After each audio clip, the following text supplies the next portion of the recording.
Estamos começando mais um programa Polêmica e dando sequência à entrevista com os pré-candidatos a prefeito de Campos, temos aqui a presença do vereador e pré-candidato pelo PPS, Rafael Diniz. Rafael, obrigado pela presença. Satisfação toda nossa estar aqui participando. Rafael, vamos começar por um tema de extrema relevância que é a educação. Já entrevistei outros pré-candidatos aqui do governo, uns inclusive dizem que os índices de educação básica do município não são verdadeiros, que Campos está muito melhor do que está. Mas a gente, pautado no papel, no documento, Campos está nas últimas colocações. Se fosse campeonato de futebol, estaria na zona de rebaixamento.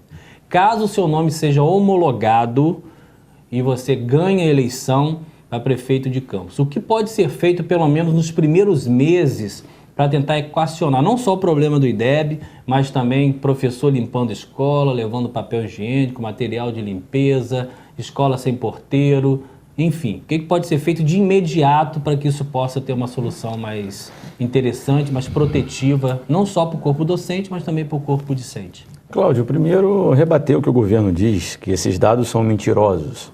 Mentira é o que eles falam, basta você não precisa nem se fixar em dados, basta você e as escolas. Visitar as comunidades escolares que você vai ver realmente o resultado disso tudo. E hoje a educação de Campos é uma tragédia. A gente não vê hoje perspectiva de futuro para os nossos jovens e para as nossas crianças com a educação que nós temos. E digo mais, um dos temas que a gente tem debatido tanto hoje no nosso município, que é a violência, não tenhamos dúvida que a grande causadora dessa violência que assola e que cresce na nossa cidade é a falta de uma educação de qualidade que não é ofertada. Eu acho que o caminho para melhorarmos, e eu como pré-candidato tenho discutido muito isso, é primeiro colocar a escola como centro desse universo todo, desse universo educacional. Você tem que dar autonomia administrativa, autonomia financeira, você tem que dar autonomia pedagógica para as escolas. A gente lamenta muito o município que prefere gastar mais de 40 milhões de reais com material didático, quando esse material didático poderia ser gratuito, enviado pelo governo federal. Nós temos que garantir a eleição direta para diretor de escola. Com ou sem interferência de vereador? Sem interferência de vereador, eleição direta. É um projeto meu na Câmara que, infelizmente, até hoje está engavetado e a gente não consegue nem votar. Garantir a eleição direta, que a própria comunidade escolar possa escolher o seu dirigente, possa escolher o seu diretor. Porque quem vive a escola não somos nós políticos. Por mais que nós acompanhamos o processo dentro da escola, quem vive a escola é a comunidade escolar. Então ela tem que ter o direito de escolher diretamente o seu diretor. Outro ponto importantíssimo é valorizar cada vez mais o nosso profissional de educação. Garantir valorização e qualificação para o nosso professor, para o nosso herói professor. A educação em Campos só não está pior exatamente por causa dos nossos heróis professores. Formação continuada, coisa que infelizmente esse desgoverno não vem fazendo. E um projeto que eu penso a longo prazo é que nós temos que efetivamente pensar na educação integral.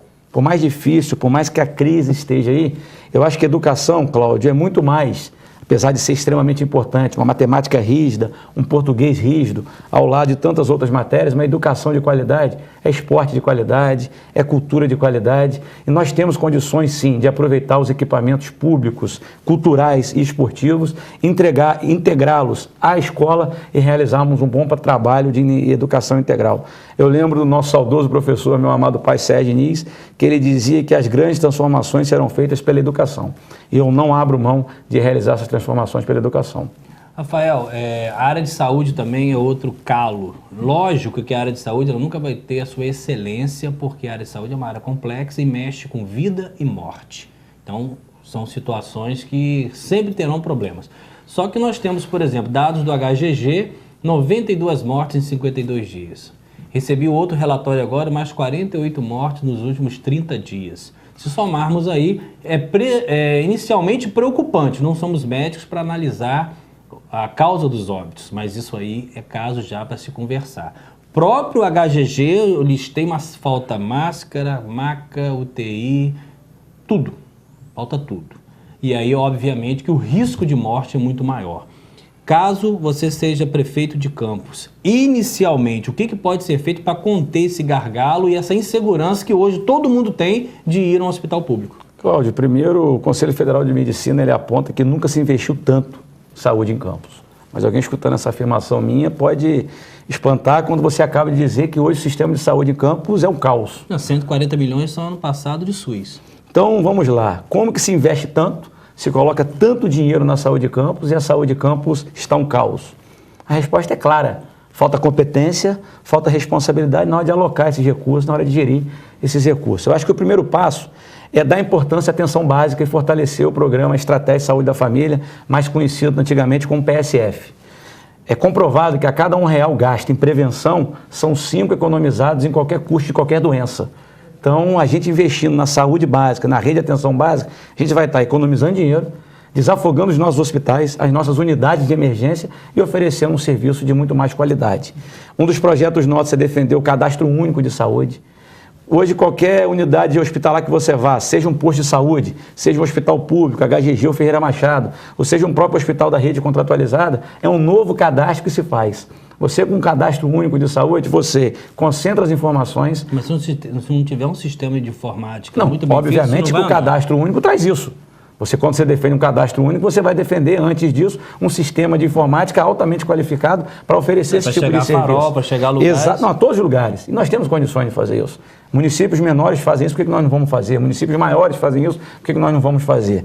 Então você concentra informações, você otimiza tempo, otimiza gastos desnecessários e, principalmente, você consegue oferecer um serviço muito melhor, uma vez que se aquela pessoa já foi atendida em Baixa Grande e ela, porventura, acabar sendo atendida em Santo Eduardo, o médico que acessar aquele cadastro único vai saber realmente, exatamente, uma única ficha e saber qual é a melhor forma de se tratar. Mas uma coisa é clara, que a gente com cadastro único vai otimizar tempo e otimizar dinheiro também. E um ponto que eu acho importantíssimo é a defesa da rede contratualizada, que eu não abro mão. Campos tem que agradecer de ter uma rede contratualizada tão importante como a que nós temos. Só que o Poder Municipal não entende a rede contratualizada como parceiro. Eu penso o seguinte, você fortalecendo a rede contratualizada, mantendo com eles um diálogo firme, permanente, transparente, fazendo os repasses em dia, sejam repasses vindos do governo federal ou os próprios repasses do governo municipal, eu tenho certeza que quem sai fortalecido é a rede pública de saúde como um todo.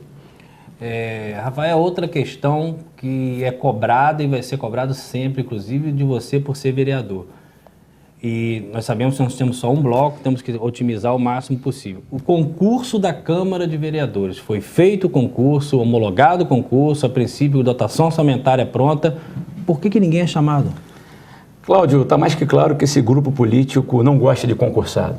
Seja na Câmara, no Poder Legislativo, seja na Prefeitura, no Poder Executivo Municipal. Na Câmara, na minha opinião, está claro que é perseguição política, resolveram não chamar. Ainda mais quando nos choca saber que existem várias decisões judiciais favoráveis para o chamamento e posse desse concurso e nada agora está sendo feito. E com relação ao Poder Executivo Municipal, pessoas são nomeadas, são chamadas, apresentam documentos, apresentam exames médicos, são obrigados a abrir conta bancária exatamente para ter o vínculo bancário. Deixar alguns empregos. São obrigados a deixar emprego exatamente com a perspectiva de assumir aquele concurso e até agora não foram chamados para tomar posse. Então a gente fica claro que esse grupo político não se interessa e não procura proteger os concursados. Eu apresentei na Câmara um projeto de lei que visa regulamentar todo o concurso público municipal, desde a inscrição até a posse, na defesa, buscando defesa e segurança dos campistas que desejam um concurso no setor público.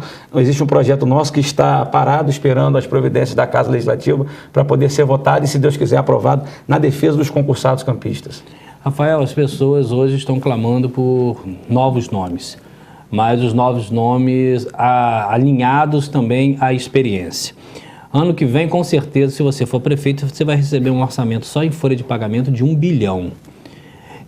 E além disso, empréstimos e outras questões. Vai ser um ano desgastante para qualquer prefeito. E uma tendência até de ter que fazer algumas alterações dentro do corpo de funcionários. Não funcionários concursados, mas o corpo de trabalho. Você está preparado para enfrentar isso? Cláudio, estamos muito preparados para enfrentar isso. Estamos estudando, pesquisando, visitando outras experiências de outras cidades para a gente saber como enfrentar essa questão. Eu digo sempre para as pessoas que nós temos 2 caminhos. Ou nós unimos forças para enfrentar esse problema, para cuidar de uma cidade que não é só minha, que não é só sua, de todos nós, ou a gente desiste e abandona o barco. Eu amo a minha cidade, eu sei que você ama a nossa cidade, e nós precisamos juntos enfrentar para decidirmos e resolvermos isso. Sem dúvida nenhuma, Campos não pode ficar mais dependendo de amadorismo, dependendo de chutes ou achismo de políticos que se acham dono da cidade. Campos não pode abrir mão mais de uma gestão séria, responsável, obviamente que política, porque somos políticos, claro, mas acima de tudo, técnica. Nós não podemos abrir mão de uma gestão técnica. Hoje a gente pensa numa máquina altamente inchada, que precisamos desinchar essa máquina administrativa. Existem servidores efetivos, nós precisamos abrir espaços para esses servidores efetivos, ocupando espaços comissionados, ocupando espaços de gratificações. Existem servidores altamente qualificados que merecem esses espaços. Nós precisamos fazer uma auditoria na prefeitura, revisando os contratos, dimensionando despesas, mas eu acho que para enfrentar uma crise a gente não pode pensar apenas em cortar despesas, nós temos que pensar em gerar receita. E como gerar receita no momento de crise? Não é fazendo empréstimo, não é vendendo o futuro, não é vendendo nem os pegando olhos. órgãos públicos estaduais. Eu acho que a melhor forma, muito menos, municipalizando, é medida politiqueira, coisa que é de costume desse grupo político. Mas eu acho que nós precisamos, um dos nossos projetos é qual? É você criar um escritório de capacitação de recursos e elaboração de projetos. O que mais existe é recurso rodando nesse Brasil, seja na esfera estadual, seja na esfera federal, como também recursos do setor privado, que nós, com trabalho técnico, com elaboração de bons projetos e, lógico, um trabalho político a ser feito, nós conseguiríamos direcionar, sim, esses recursos para Campos. Eu acho que o futuro prefeito de Campos, ele tem que entender que acima dos desejos dele, acima dos interesses do seu grupo político, tem que estar Campos. Nós temos que dar as mãos a quem quer que seja na busca de investimentos e apoios para a nossa cidade, sejam investimentos e apoios do governo estadual, federal ou do próprio setor privado. Nós não podemos colocar as diferenças políticas ou eleitorais à frente dos objetivos da nossa cidade. Temos solução, sim. Nós temos 4 minutos e meio, ainda tem algumas coisas para te perguntar. Uma é que quem lê e analisa o Diário Oficial do município sabe que se não for mais de 80%, é quase 80% das empresas que prestam serviço para Campos são de fora. É do Paraná, é Belo Horizonte, é São Paulo, e a gente sabe que isso é um retrato dos interesses políticos estaduais e nacionais. E o empresariado vem passando necessidades grandes, você vê que o comércio está passando uma crise. O que pode ser feito para minimizar esse trabalho, apesar de sabermos que são mediante licitação que essas empresas ganham serviço. Perfeito. Mas o que pode ser feito para equilibrar? O comércio de Campos hoje se sente um pouco desprestigiado. Ô, Cláudio, primeiro entender que o fortalecimento do empresário local, fortalecimento do comerciante local é de extrema importância. A gente fortalecendo o empresário, o comerciante local, a gente vai estar fortalecendo, aquecendo a nossa economia, consequentemente para isso, gerando empregos, gerando riqueza e arrecadação própria e, consequentemente, fortalecendo a nossa cidade, fortalecendo o campus. Obviamente que a lei de licitações, como você bem disse, ela não abre brecha para que nós possamos garantir a contratação do empresariado local. Mas existem outras formas dentro da lei que nós podemos fortalecer, sim, o nosso empresário local. Eu visitei Vitória há pouco tempo e Vitória ela é administrada pelo PPS. Né?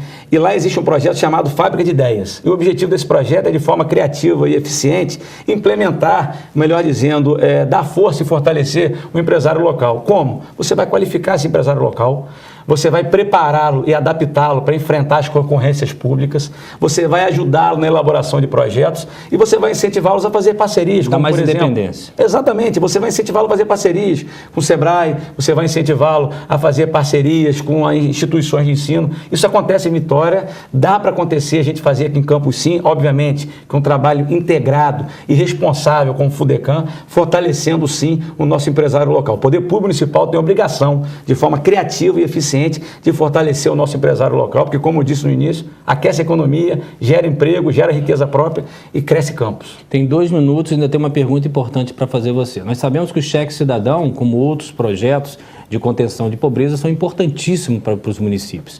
Só que uma da essência dele é a oxigenação. A pessoa começa ali, daqui a pouco consegue seu trabalho, sai e outro entra. E nós sabemos que há uma tendência de perpetuação em determinados projetos. Isso não é uma coisa só de Campos, acontece em vários outros lugares. Como manter o projeto e como fazer com que ele seja o mais oxigenado possível? Cláudio, primeiro deixar claro que de forma alguma a gente pretende acabar qualquer programa social. Ainda mais no momento difícil que o nosso país vive, tanto desemprego, nós temos qualquer pré-candidato, qualquer gestor público tem a obrigação de preservar a dignidade daquelas pessoas mais necessitadas. Obviamente que, como eu disse no início, no ato de gerir, nós temos que levantar as possibilidades administrativas e de gastos como esse, mas vamos fazer de tudo para mantê-los, mas não basta manter um programa social importantíssimo como o Cheque Cidadão. Ao lado dele, você tem que trabalhar formas para tirar esse beneficiário do Cheque Cidadão da condição de vulnerabilidade social. Você tem que impulsionar a educação dos jovens e dos adultos que dependem desse Cheque Cidadão. Você tem que qualificar tecnicamente esses jovens e esses adultos para que busquem outras oportunidades. E é inadmissível duas secretarias não trabalharem juntas, que é a Secretaria de Assistência Social e a Secretaria de Trabalho e Renda. Você trabalhando, você consegue. Rafael, obrigado pela sua atenção, pelo seu carinho, e a empresa estará sempre à disposição de vocês. Muito obrigado, eu agradeço a atenção. Beleza, estamos terminando mais um bloco do programa Polêmica. Daqui a pouco a gente volta.